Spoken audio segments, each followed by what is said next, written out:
Public TV news బులెటిన్ల ముందుగా headlines. Kerala ముఖ్యమంత్రికి megastar ₹1 కోటి చెక్కు అందజేత.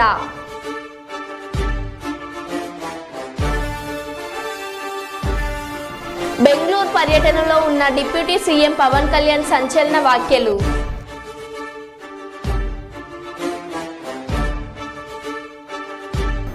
మార్కెట్ కమిటీ కార్యాలయాన్ని ప్రారంభించిన మంచిర్యాల ఎమ్మెల్యే కొక్కిరాల ప్రేమసాగర్ రావు.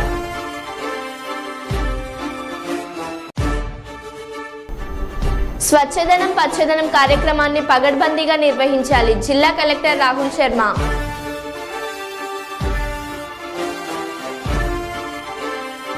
ఎల్బీ నగర్లో కోర్టు ముందు న్యాయవాదుల ఆందోళన.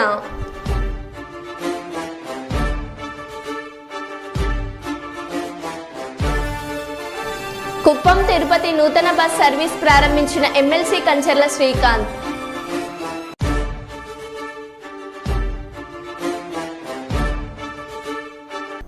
ఇక వివరాల్లోకి వెళ్తే, జపాన్లో భారీ భూకంపం. రెక్టర్ స్కేల్పై 6.9, 7.1 తీవ్రతతో 2 భూకంపాలు. విజయజాకీకి 29 కిలోమీటర్ల దూరంలో మొదటి భూకంపం.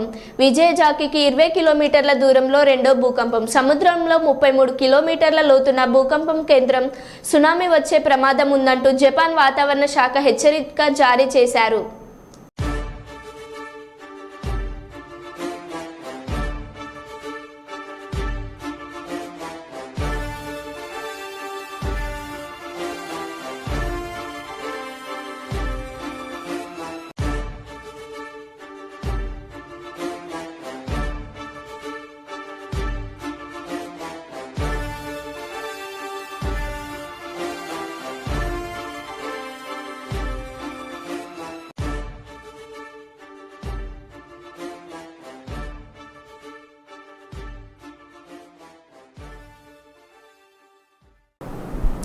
కేరళలోని వాయునాడులో ప్రకృతి సృష్టించిన బీభత్సం అంతా ఇంత కాదు, ప్రతి ఒక్కరిని కాల్చివేసింది. ఈ విపత్కర సమయంలో తమ వంతు బాధ్యతగా స్పందించి ₹1 కోటి సీఎం రిలీఫ్ ఫండ్కి విరాళాన్ని పద్మభూషణ్ మెగాస్టార్ చిరంజీవి మరియు గ్లోబల్ స్టార్ డాక్టర్ రామచరణ్ వెంటనే ప్రకటించి గురువారం సాయంత్రం ₹1 కోటి చెక్కును మెగాస్టార్ చిరంజీవి కేరళకు వెళ్లి స్వయంగా ముఖ్యమంత్రి పినరాయి విజయన్కి అందజేశారు.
ఎల్గేడు మండలం రాములపల్లి గ్రామంలో గురువారం రోజున ఊరు ఇలువేల్పైన పోచమ్మ తల్లి బోనాలు. శ్రావణ మాసంలో ఊరు గ్రామస్తులందరూ కలిసి ఆడపడుచులు తలపై బోనం ఎత్తుకొని తల్లిని స్మరించుకుంటూ అంగరంగ వైభవంగా నిర్వహించినారు.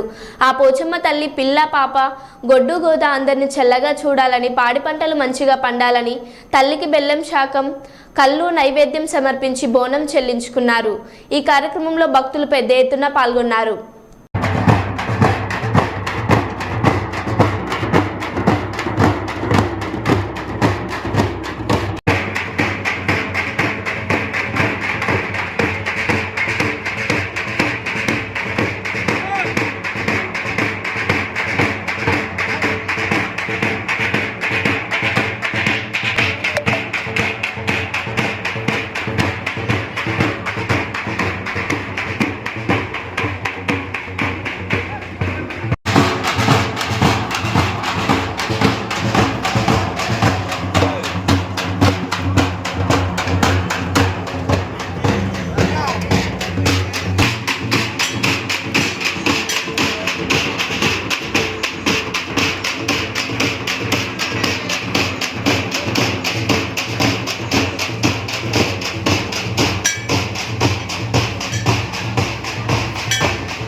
ఆర్టీసీ ప్రయాణికులకు ఇబ్బందులు లేని ప్రయాణం కోసం చంద్రబాబు గారు రాష్ట్ర వ్యాప్తంగా 400 కొత్త ఆర్టీసీ బస్సులు కొనుగోలు చేశారు. ఈరోజు ఏలూరు డిపోలో రాష్ట్ర రవాణా శాఖ మంత్రి మండిపల్లి రాంప్రసాద్ రెడ్డి ఎమ్మెల్యేలు కలిసి నూతన ఆర్టీసీ బస్సులను ప్రారంభించి ప్రజలకు అందుబాటులోకి తెచ్చారు.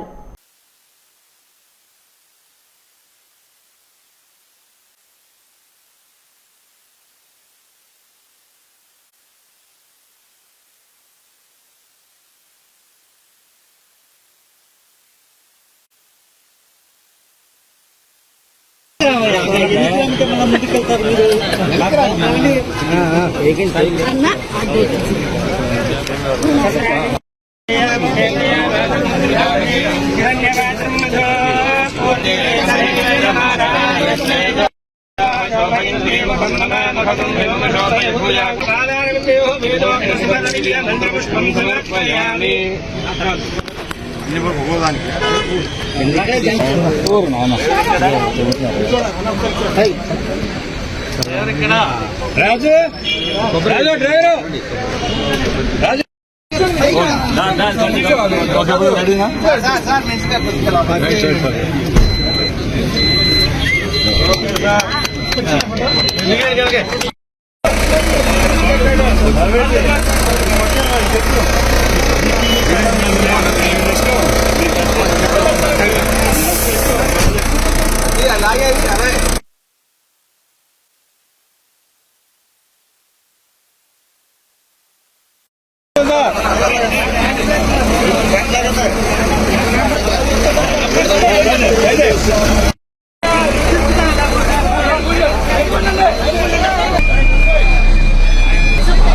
వాయిస్ ఏదో తీసుకుంటాను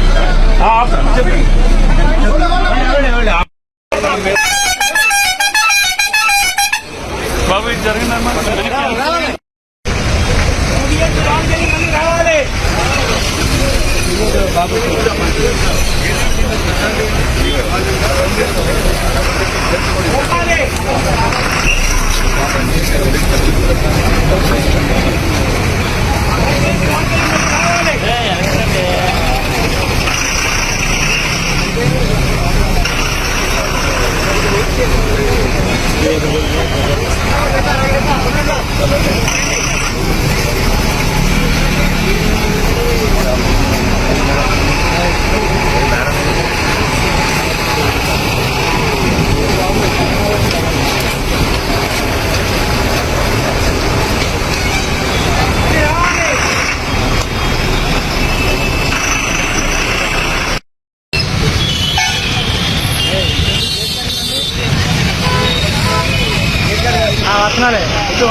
భీమదేవరపల్లి మండలం మల్లారం గ్రామం రైతు వేదిక నందు వ్యవసాయ అనుబంధ రంగాల పథకాలపై అవగాహన సదస్సులో పాల్గొన్న రాష్ట్ర రవాణా మరియు వెనుకబడిన తరగతుల శాఖ మంత్రులు పొన్నం ప్రభాకర్ గారు, హన్మకొండ ఆర్డీఓ వెంకటేష్, భీమదేవరపల్లి మండలం స్పెషల్ ఆఫీసర్ శ్రీనివాస్, మండల అధికారులు మరియు రైతులు పాల్గొన్నారు.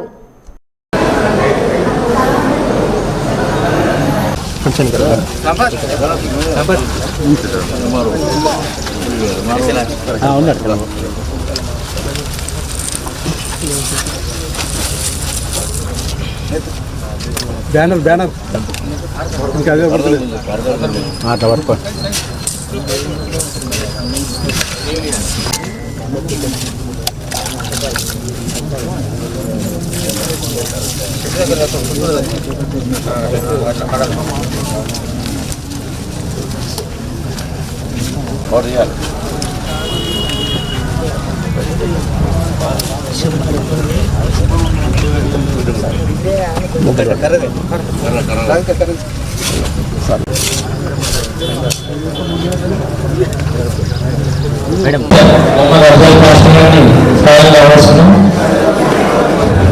సిడిపిలో సౌకర్యాన్ని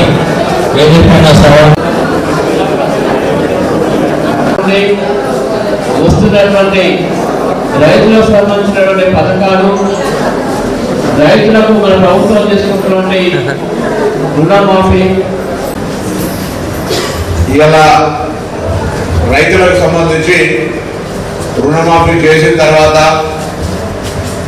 గౌరవమైన ప్రాజెక్టుకు సంబంధించి నిధులు తెచ్చిన తర్వాత మిమ్మల్ని అందరూ ఒకసారి కలవాలని నియోజకవర్గంలో ఉన్నటువంటి 41 రైతు వేదికల దగ్గరికి ఈ విధంగా వస్తూ ఉన్నాం. ఇలా మల్లారం కొత్తకొండ క్లస్టర్ అనేటువంటి గ్రామానికి వచ్చినాం.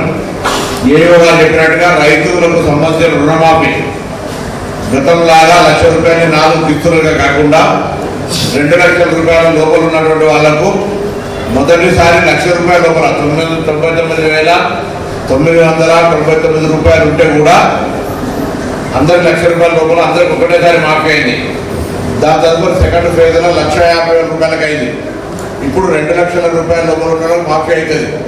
నిన్న కూడా వ్యవసాయ శాఖ మంత్రి గారు ప్రకటన చేశారు. ఎవరికైనా ఎక్కడైనా రైతు రుణమాఫీ పరంగా సాంకేతికమైన ఇబ్బందులు ఉండొచ్చు.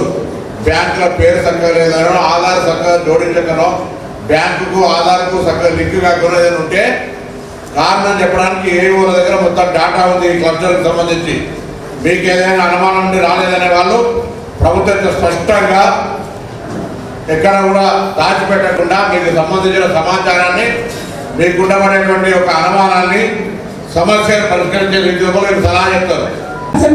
సబ్సిడీ అందజేస్తున్నాం సార్.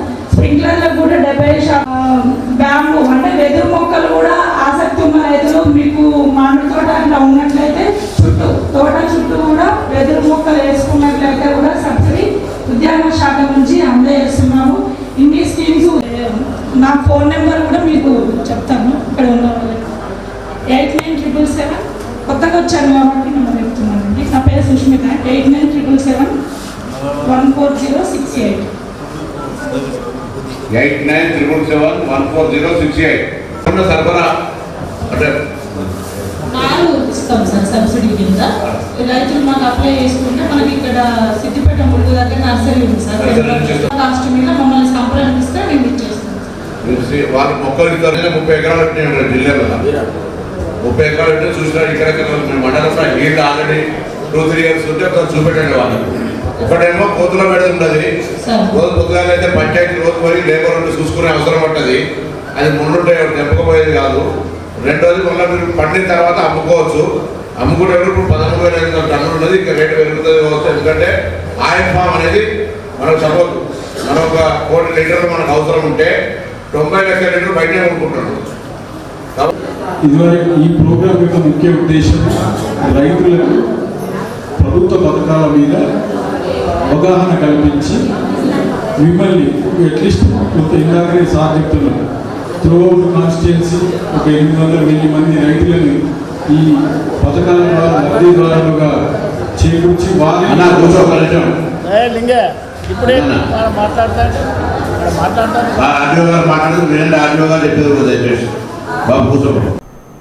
ప్రకాశం బ్యారేజ్కి ఇన్ఫ్లో 2,67,111 క్యూసెక్లు ఉండగా కాల్వలకు 13,991 క్యూసెక్లు నీటిని ఇస్తున్నారు. బ్యారేజీ 60 గేట్లు 6 అడుగుల మేర, 10 గేట్లు 5 అడుగుల మేర ఎత్తి 2,53,120 క్యూసెక్ల నీటిని సముద్రంలోకి విడుదల చేస్తున్నారు. ఈ నేపథ్యంలో అధికారుల లోతట్టు ప్రాంతాల ప్రజలను, కృష్ణానది పరివాహక ప్రాంతాల ప్రజలను అప్రమత్తం చేశారు. పునరావాస కేంద్రాలను ఏర్పాటు చేశారు. నాటు పడవలతో నదిలో ప్రయాణించవద్దని, వరద నీటిలో ఈతకు వెళ్లడం, చేపలు పట్టడం లాంటివి చేయరాదని ప్రజలను హెచ్చరించారు.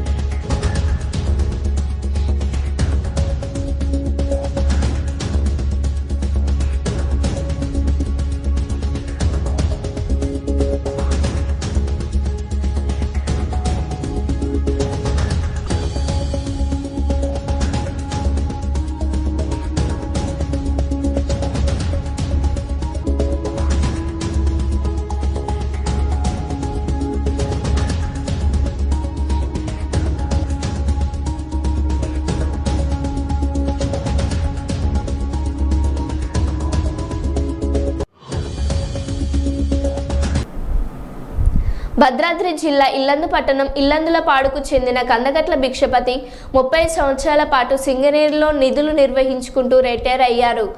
అతని సెల్ ఫోన్కు రిలయన్స్ లోన్ పేరిట వచ్చిన లింక్ను 3 రోజుల క్రితం క్లిక్ చేశాడు.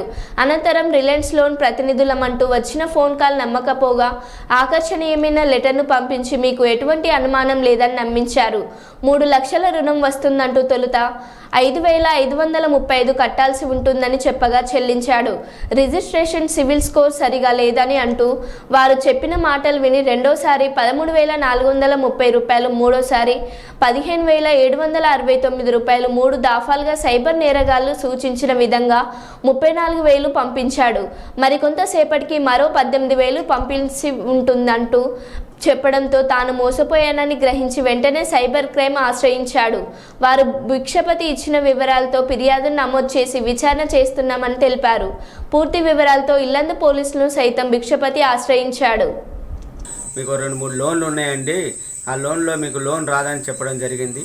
దాని సందర్భంగా నేను డైరెక్ట్ ఒక రిలయన్స్ వాళ్ళు ఒక లింకు పెట్టారు, ఆ లింకును కూడా ఓపెన్ చేశాను. నేను ఓపెన్ చేసిన 3 రోజుల తర్వాత మీకు 3 లక్షల రూపాయలు మీకు ఓకే అయినాయి సార్ అని నాకు పొద్దున్నే ఉదయం 9 గంటలకు ఫోన్ చేశారు. ఓకే అయితే చెయ్యండి అన్న తర్వాత మీది రిలయన్స్ బాండ్ కూడా మీకు పెడుతున్నాము, ఆ బాండ్లో కూడా చూసుకోండి, 5,535 రూపాయలు కట్టండి, ఇమీడియట్లీ కడితే మీకు లోన్ అప్రూవల్ అయిపోయిందండి, అప్రూవల్ చేశాము, 3 లక్షల రూపాయలు అప్రూవల్ చేయడం జరిగిందని చెప్పడం జరిగింది.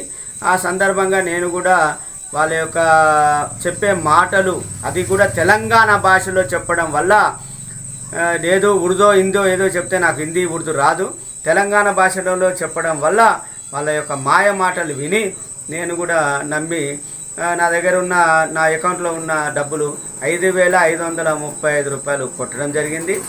దాని తర్వాత ఒక 20 నిమిషాల తర్వాత నాకు ఫోన్ చేసి, అలా కాదండి ఓకే అప్రూవల్ అయింది కానీ ఒక 13,000 చిల్లర కొట్టండి, మీ డబ్బులు కొడితే అయిపోద్ది అంటే, నా దగ్గర డబ్బులు లేవయ్యా, అమౌంట్ బ్లాక్ అయింది నాది, నేను వేరే వాళ్ళకు ఒక డబ్బులు కొట్టాలి, ఆ డబ్బులు లేవు నా అని చెప్పిన తర్వాత కూడా సార్ ఉమా శంకర్ కుమార్ అనే వ్యక్తి, తర్వాత రాజు అనే వ్యక్తి, వీళ్ళు మాయ మాటలు చెప్తూ నాకు మోసపూరితంగా చెప్పడం జరిగింది. దాన్ని నేను నమ్మి మళ్ళీ మా పెద్దల్లుడైన శేఖర్ దగ్గరికి వెళ్ళిపోయి, శేఖర్ ఇట్లా సంగతి నాకు లోన్ ఉన్నది, పరిస్థితి ఇది, సొమ్ములని కుదరబడ్డాయి, ఆ సందర్భంగా 3 లక్షలు లోన్ తీసుకుంటా అంటే, ఎందుకు మామయ్య అని నేను కొడుతుంది అని 13,000 చిల్లర డబ్బులు అమౌంట్ కొట్టడం జరిగింది. 13,000 చిల్లర కొట్టిన తర్వాత మళ్ళీ ఇంకో అమౌంట్ కొట్టాలని చెప్పడం జరిగింది. దానికి ఎందుకో డౌట్ వచ్చి ఆ అమౌంట్ కూడా కొట్టడం జరిగింది. డౌట్ వచ్చిన తర్వాత మళ్ళీ 19,000 చిల్లర కొట్టండి, మీ లోన్ అప్రూవల్ అయిపోయింది, మీరు ఏం చేసేది లేదు, మీది అయిపోయిందని పూర్తిగా చెప్పడం జరిగింది. అక్కడి నుంచి మొదలుకుంటే లాస్ట్కు పోలీసు వాళ్ళు కూడా ఏమి చెయ్యలేరు, నువ్వు పోలీసు వాళ్ళ దగ్గర పోయి మాట్లాడి నాకు అనేది ఒక నంబర్ ఇచ్చారు. ఆ నంబర్ కూడా నేను అన్ని ఎవిడెన్సులతో సహా అన్నీ పెట్టుకున్నాను. దయచేసి మీరు ఇలాంటి మోసపూరిత మాటలు విని నాలాగా మోసపోవద్దని మీ అందరికీ దయాదాక్షిణ. టోటల్ అమౌంట్ వచ్చేసి 28,900 చిల్లర, అంటే 30,000 దాదాపులో పోయినాయి. ఈ యొక్క అమౌంట్ను కూడా ఒకవేళ పల్లెటూరు ప్రజలు పోతే ఎంత బాధపడతారో తెలుసు. నేను అంతకంటే కుంగిపోతున్నాను. నా అల్లునికి అప్పుపడ్డా, నా చిన్న అల్లునికి అప్పుపడ్డా, వీళ్ళ అప్పుల విషయాల్లో నేను బాధపడుతున్నాను. దయచేసి ఇంతకుముందు కూడా పోలీస్ స్టేషన్ కూడా బయటకు వచ్చినాక కూడా అతను ఫోన్ చేసి చెప్పిన తర్వాత కూడా ఒక నా సోదరునితో మాట్లాడిస్తే అన్నగారు చెప్పారు, రేపు కొట్టేస్తామండి, కొద్దిగా డబ్బులు దొరకట్లేదని చెప్పారు. అది కూడా గమనించి ఈ యొక్క ఇల్లందు ప్రజానికం ఆలోచించవలసిందిగా మీ అందరికీ ప్రార్థన చేస్తూ నమస్కరిస్తున్నాను. మాజీ ఎమ్మెల్యే తెలుగుదేశం పార్టీ రాష్ట్ర అధికార ప్రతినిధి నియోజకవర్గ ఇన్ఛార్జ్ ఎస్విఎస్ఎన్ వర్మ గారు ప్రతి గురువారం నాడు జరిగే అన్న క్యాంటీన్ కార్యక్రమంలో పాల్గొని పేదవారికి భోజనం వడ్డించారు. వర్మ గారు మాట్లాడుతూ గత వైసీపీ ప్రభుత్వంలో జగన్ రెడ్డి కక్షపూరిత ధోరణితో పేదవారికి పెట్టే అన్న క్యాంటీన్లను నిలిపివేయడం జరిగింది. గౌరవ చంద్రబాబు నాయుడు గారు ఆదేశాల మేరకు గత 4 సంవత్సరాలుగా వర్మస్ కావ్య ఫౌండేషన్ ఆధ్వర్యంలో ప్రతి గురువారం నాడు మార్కెట్ వద్ద గల బస్ షెల్టర్ నందు సుదూర ప్రాంతాల నుండి మార్కెట్కు వచ్చే వారికి ఉచితంగా అన్న క్యాంటీన్ ద్వారా భోజన సదుపాయం కల్పిస్తున్నామని తెలిపారు. ఇదివరకు చంద్రబాబు నాయుడు గారు 2014-19 వరకు కూడా అన్న క్యాంటీన్ పెట్టి ప్రతి పేదవారికి కూడా కడుపు నిండా భోజనం పెట్టేవారు. పిఠాపురంలో పెట్టించాం. ఆవేళ పిఠాపురంలో స్టార్ట్ అయింది. గొల్లప్రోల్లో బిల్డింగ్ స్టార్ట్ అయింది. ఉప్పాడలో కూడా అన్నా క్యాంటీన్ స్థల సేకరణ కూడా జరిగింది. ఈ మూడింటికి శాంక్షన్లు అప్పుడు నేను తెచ్చాను, పిఠాపురంలో మొదలు పెట్టించాం. తదుపరి జగన్మోహన్ రెడ్డి గారు వచ్చాక మొత్తం అన్నా క్యాంటీన్లు బంద్ చేసి పేదవాళ్ళు పొట్ట మీద కొట్టారు. తదుపరి చంద్రబాబు నాయుడు గారి పార్టీ ఆదేశాల పిలుపు మేరకు Pithapuram Telugu Desam party Kavya foundation, Varma's Kavya foundation ఆధ్వర్యంలో ఇప్పుడు వరకు కూడా భోజనాలు పెడతా ఉన్నాం.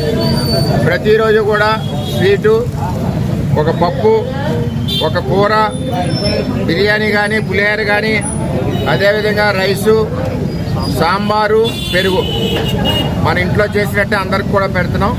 రోజుకి 800 మంది భోజనం చేస్తున్నారు.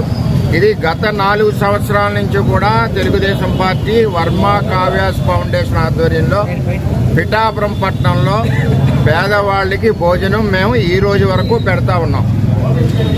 రేపు ఆగస్టు 15 నుంచి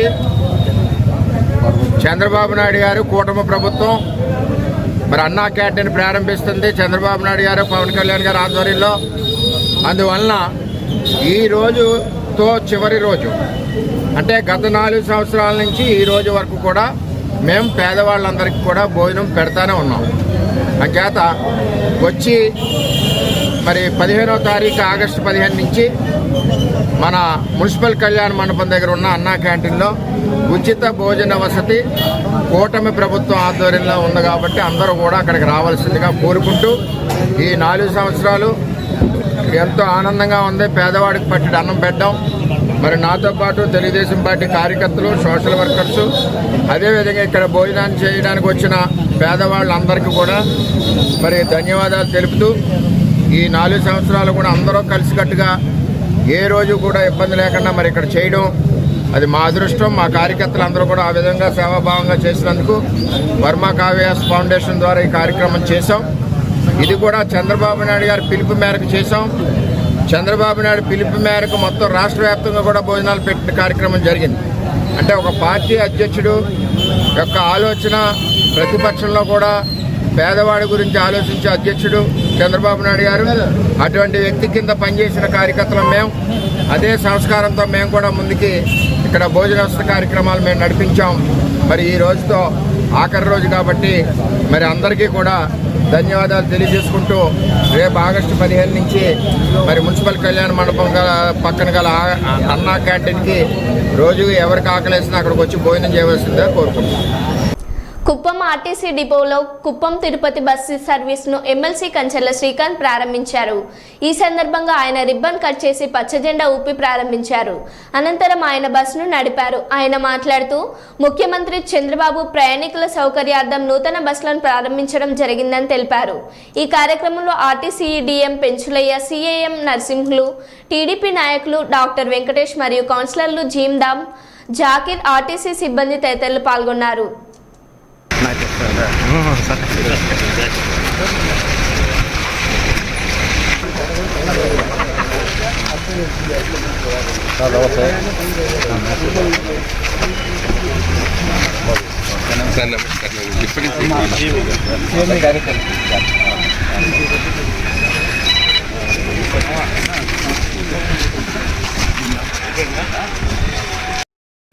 బాగుంది ఇది వాళ్ళ ప్రోటోకాల్ ఉంది.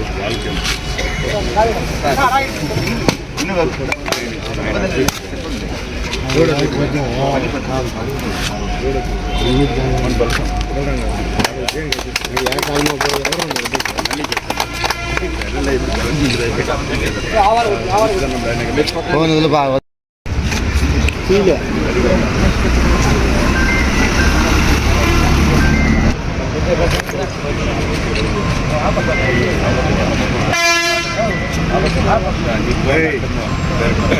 చూడు ఏం అడ్డం వస్తావు వెళ్తామన్నా.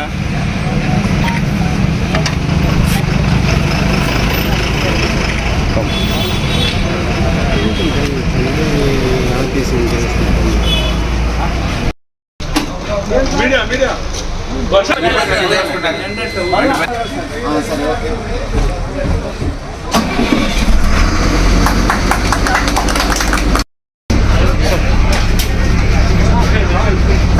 సార్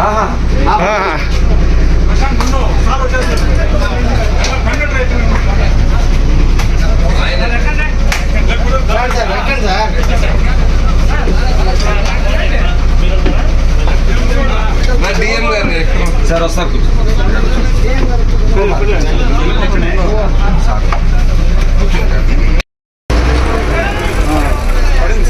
ఇంకా ఫుల్ క్లచ్ వెనకాల బండ్లు ఉన్నాయి.